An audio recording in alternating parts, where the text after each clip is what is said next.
राधे राधे मित्रों। तो आज के इस वीडियो में हम आपको श्री राधा माधव चिंतन के विषय में बताएंगे। राधा माधव मात्र युगल सरकार राधा कृष्ण के नामों का पर्याय ही नहीं, अपितु जीवन की सार्थकता से जुड़ा ऐसा चिंतन है जिससे साधन को अपनी रहनी सहनी का आधार बनाया।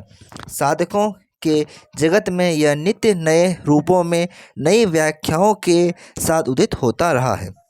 इस बीज मंत्र का साधक को ने अपने साधना चिंतन के आधार पर जिन जिन रूपों में फलित किया, वह भारत के आध्यात्मिक जगत की बहुमूल्य धरोहर है।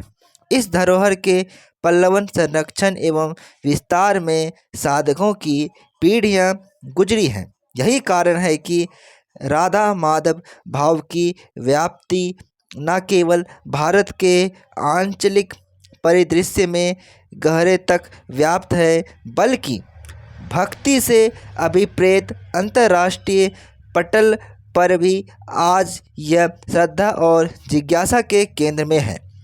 राधा माधव की चिंतन यमुना में अगर गोता लगाना है तो हमें वृंदावन के यमुना तट स्थल पर वंशी बट तट पर उपस्थित देनी होगी। यह पवित्र स्थल आज भी युगल सरकार के उस महाराज का साक्षी है जिसमें प्रवेश का अधिकार भौतिक दृष्टि से खास एवं आम समझे जाने वाले किसी मनुष्य और देव को नहीं, बल्कि राधा की अष्ट सखियों में उनकी अंतरंगा ललिता और विशाखा से अनुमति प्राप्त सौभाग्यशाली ही इसमें प्रवेश के अधिकारी हैं। वह राधा की अंतरंगा सखी ललिता प्रभाव ही था जिसने देवाधिदेव महादेव भी यह कहकर रोक लिया कि यहाँ प्रवेश अधिकार केवल गोपिकाएं ही हैं।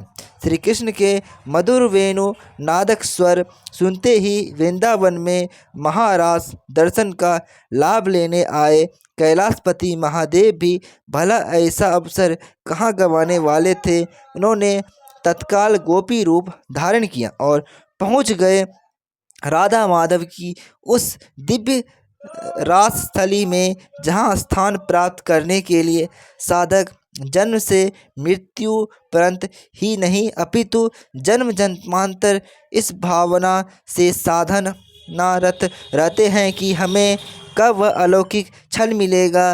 वृंदावन की भूमि पर नित्य विहार करने वाले रास बिहारी युगल सरकार की उपासना रीति अनूठी है, जिसमें राधा और माधव दो न होकर एक ही हैं। मिलित स्वरूपी की इस रूप माधुरी की साधन को अपने यहाँ उपासना का अंग बनाया है।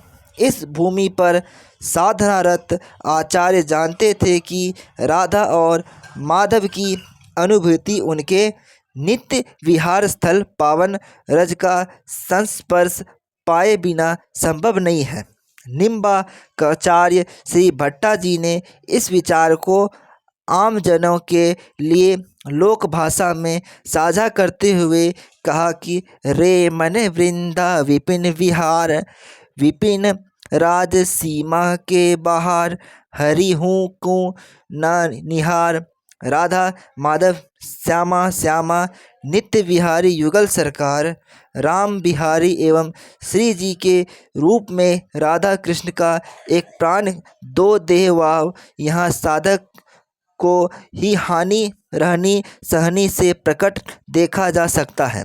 वृंदावन से प्रतिदिन व्रज यात्रा के दैनिक क्रम में जब चतुर चिंतामणि नागाजी महाराज जी जटाएं कदम खंडी के पास हिंस की सहन झाड़ियों में से अटक गई और प्रयास करने पर भी सुलझ ना पाए, तो उन्होंने भी हट कर लिया, जाने उलझाई बोई सुलझाएंगे।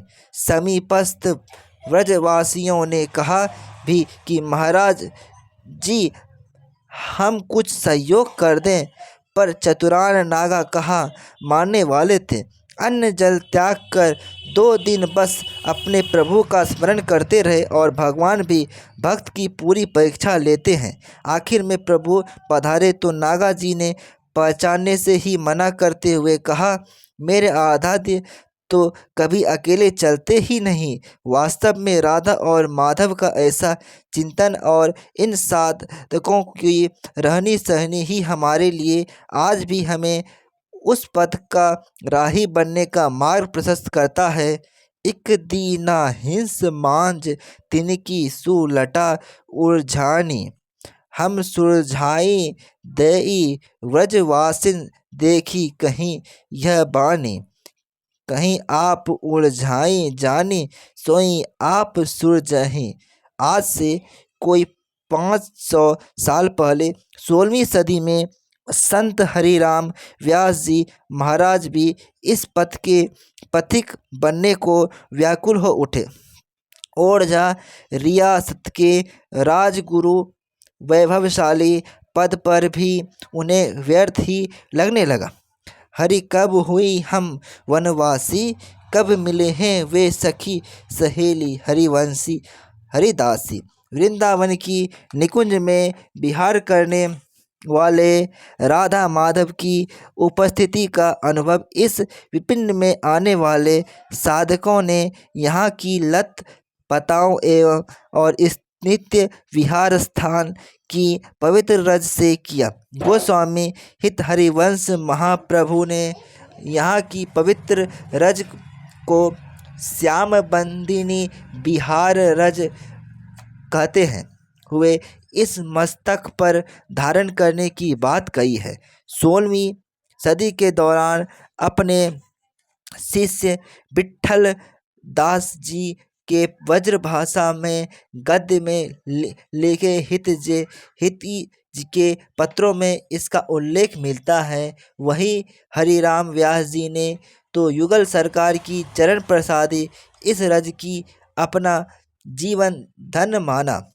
मोहि वृंदावन रज सौ काज, माला मुद्रा श्याम बंदिनी तिलक हमारो साज।